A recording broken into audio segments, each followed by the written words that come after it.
नमस्कार, मैं विवेक पाराशर और आप देख रहे हैं डी लाइव न्यूज का विशेष कार्यक्रम खास मुलाकात। आज हमारे साथ में है विभिन्न मुद्दों पर बात करने के लिए कांग्रेस के युवा नेता जिनका बहुत कम समय में ही प्रमोशन हुआ है और अब डूंगरपुर विधायक के साथ ही यूथ कांग्रेस के प्रदेश अध्यक्ष भी मनोनीत हुए हैं।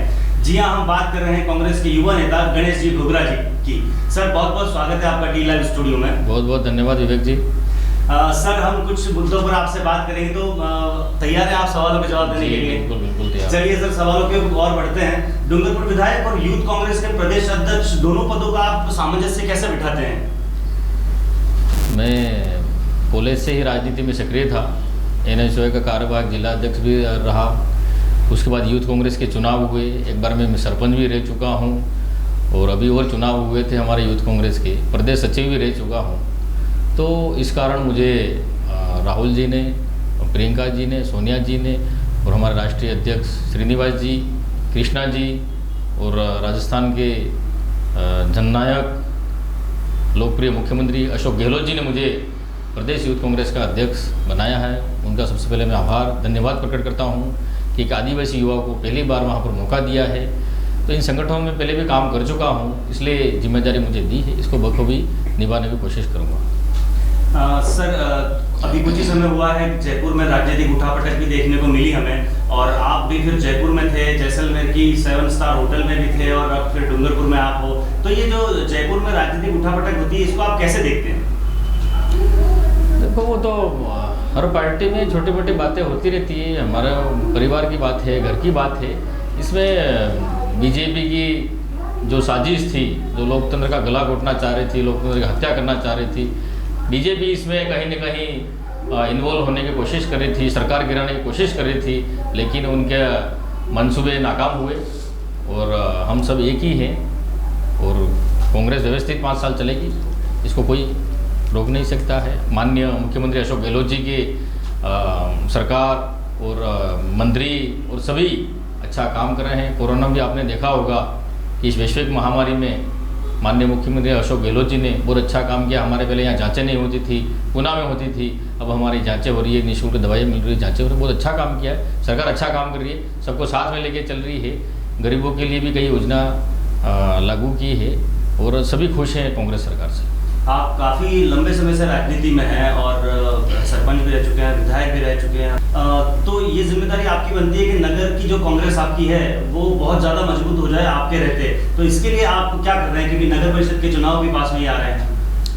बिल्कुल, हमारे यहाँ भी यूथ के साथी हैं नगर में भी, और बिल्कुल वार्ड वाइज हम मेहनत कर रहे हैं और युवा संगठन को ज़्यादा से ज़्यादा जोड़ रहे हैं। हमारी कोशिश रहेगी कि नगर परिषद में भी हमारे कांग्रेस की सीट आए और सभापति हमारा कांग्रेस का बने। सर, आजकल वैसे तो काफ़ी समय से ये चीज़ हो रही है, लेकिन जितना महंगाई, बेरोजगारी के साथ ही जो आजकल बिजली के बड़े दाम आ रहे हैं, बिल जो बहुत ज़्यादा आ रहे हैं, तो उससे काफ़ी परेशान दिख रही है। तो आपकी सरकार सर इसके लिए क्या कर रही है? वो सरकार से हमने भी बात की है, सरकार कुछ ना कुछ इसमें राहत देगी। CM साहब से भी बात की है, ऊर्जा मंत्री से भी बात की है कि कहीं ना कहीं ये हो सकता है कि ये मीटर रीडिंग वाले गलत उतार रहे हैं, ये गलत कर रहे हैं। हो सकता है जयन अयन की गलती से भी वैसे बिल आ रहे हैं। तो वास्तविक बात तो सही है कि बिल अधिक आ रहे हैं। इसके लिए मैंने CM साहब से भी बात की है कि यहाँ पर TSP एरिया है, गरीब लोग रहते हैं, तो बिल ज़्यादा काफ़ी आ रहे हैं, तो कुछ ना कुछ इसका योजना बनाई जाए और बिल कम या अनुदान इनको दिया जाए।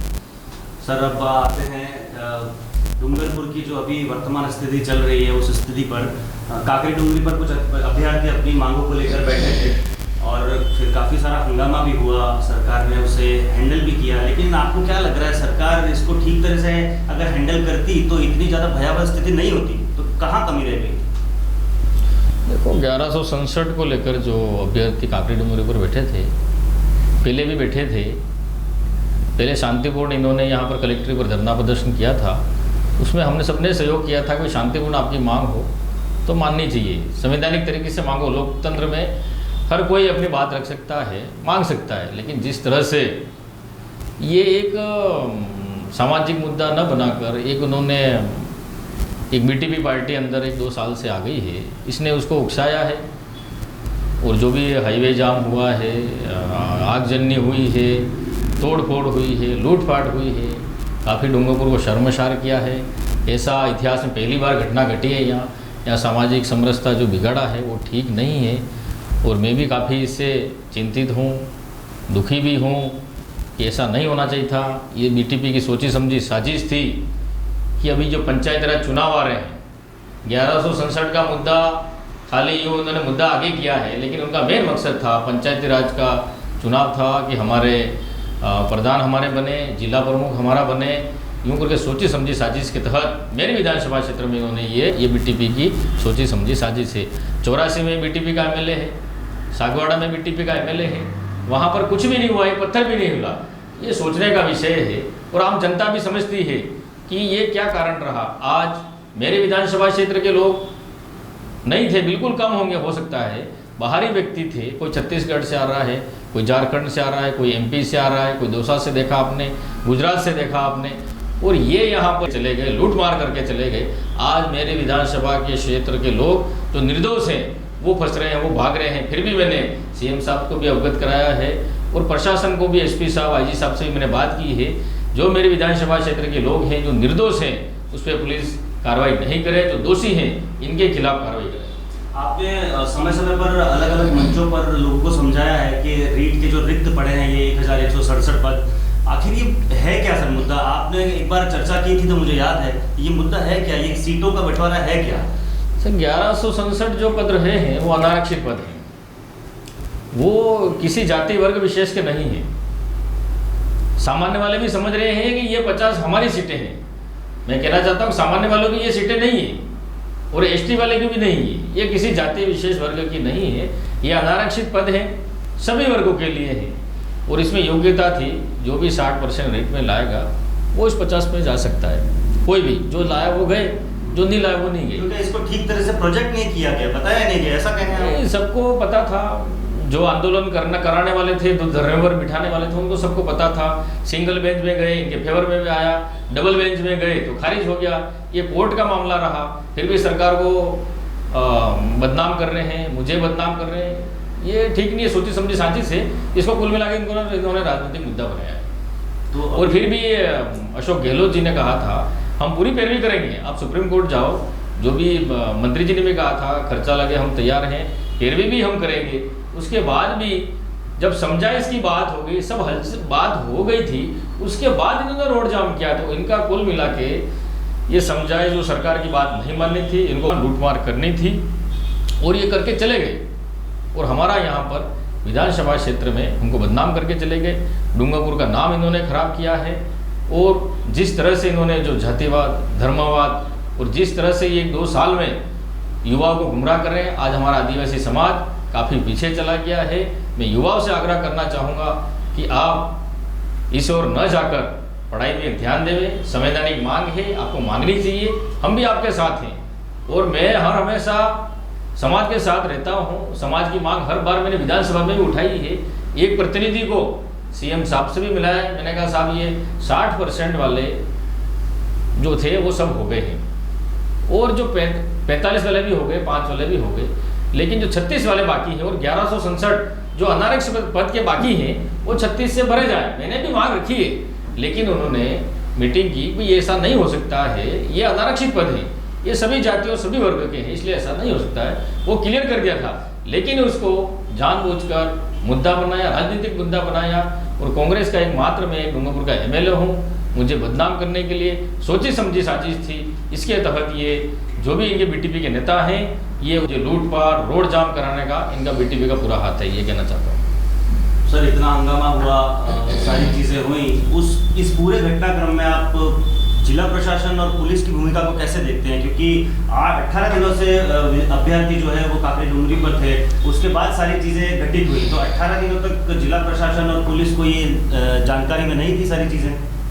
देखो जानकारी में थी और ऊपर से भी थे कि भाई शांतिपूर्ण बच्चे अगर धरना प्रदर्शन कर रहे हैं तो सरकार का भी आदेश था कि कोई लाठीचार्ज नहीं करे, कोई उनको डिस्टर्ब नहीं करे।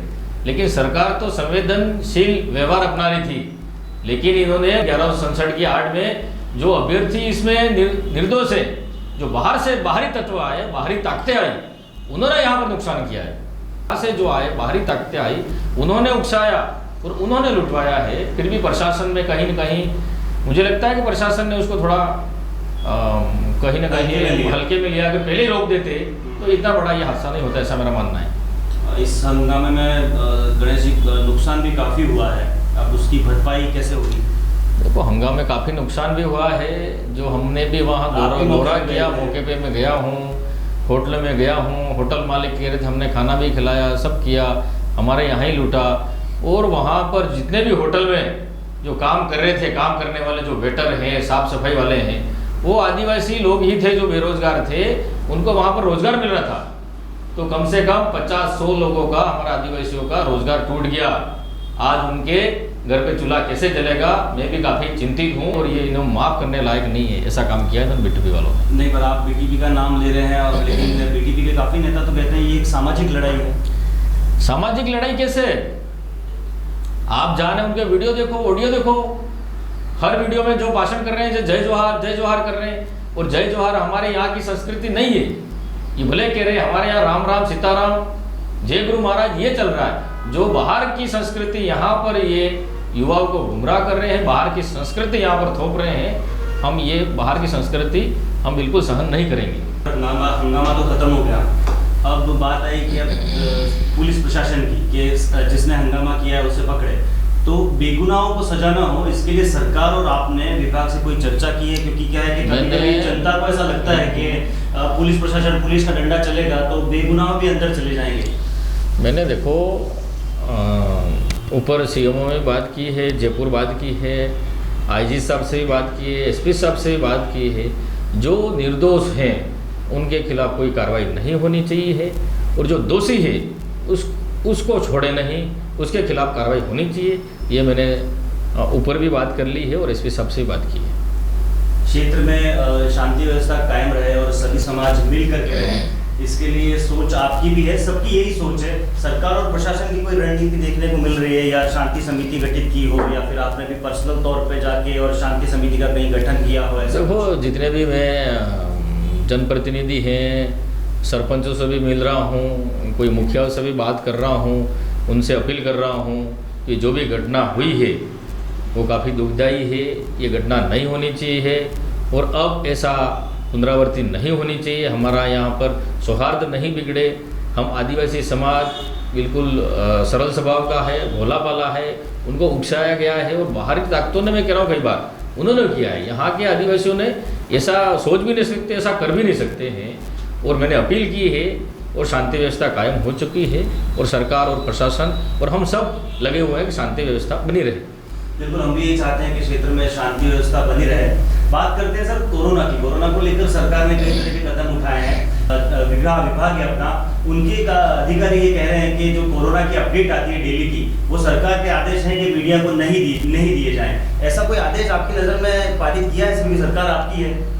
देखो कोरोना में हमारे लोकप्रिय मुख्यमंत्री गहलोत जी ने इतना बढ़िया काम किया है, वो किसी राज्य के मुख्यमंत्री ने नहीं किया है। काफ़ी सराहनीय कदम है, और जो पॉजिटिव हो, जो रिपोर्ट देना या नहीं देना, ऐसा सरकार ने मना नहीं किया है, और बिल्कुल जो रिपोर्ट है वो तो देनी चाहिए, वो देंगे। हाँ, लेकिन वही मैं आपसे कह रहा था, क्योंकि लोग यहाँ पे मना करते हैं, जो अधिकारी हैं वो कि नहीं सरकार ने मना किया है कि ये मीडिया को न दी जाए। नहीं, ऐसी कोई बात, ऐसी कोई आदेश ऐसा कोई पारित नहीं हुआ है। ऐसा कोई आदेश पारित नहीं हो कि सरकार ने भी मना नहीं किया है और प्रशासन ने भी मना नहीं किया। किस कारण है इसकी मैं जानकारी लूँगा, CMHO और PMO से बात करूँगा, भाई आप मीडिया वालों को क्यों नहीं बता रहे हैं।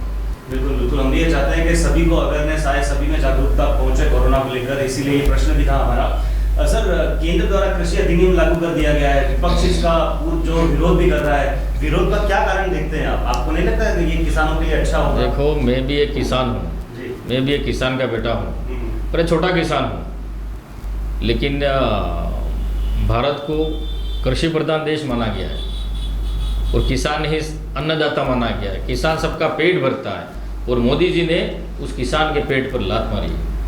काला कानून उन्होंने लागू किया है, 3 बिल पारित किए संसद में और राज्यसभा में। ये किसानों के हित में नहीं है, ये उद्योगपतियों, पूंजीपतियों के उनके फेवर में बिल लाए गए। वो किसान के बिल्कुल विरोधी है, किसान के खिलाफ है। मोदी जी से मैं कहना चाहता हूँ, मोदी जी आप धीरे धीरे आपने रेलवे लाइन भी निजीकरण कर दी, उसके बाद प्लेटफॉर्म भी आपने वो भी उसका निजीकरण कर दिया। धीरे धीरे आप देश को कहाँ ले जा रहे हैं? आर्थिक संकट, आपने नोटबंदी, जीएसटी, ऐसे ऐसे करके आपने इस देश को काफ़ी पीछे ले गए हैं। हम आपसे निवेदन करना चाहते हैं, किसान विरोधी बिल है या वापस ले, आप वापस नहीं लेंगे तो हम सोनिया जी के नेतृत्व में, राहुल गांधी जी के नेतृत्व में और हमारे माननीय मुख्यमंत्री अशोक गहलोत जी के नेतृत्व में विरोध प्रदर्शन करेंगे और रोड पे उतरेंगे। हम किसानों के साथ, कांग्रेस हर हमेशा खड़ी है और किसानों के साथ है। बहुत बहुत धन्यवाद सर, डी लाइव स्टूडियो में आकर अपने मन की बात रखने के लिए बहुत बहुत धन्यवाद। ठीक सर, थैंक यू, धन्यवाद।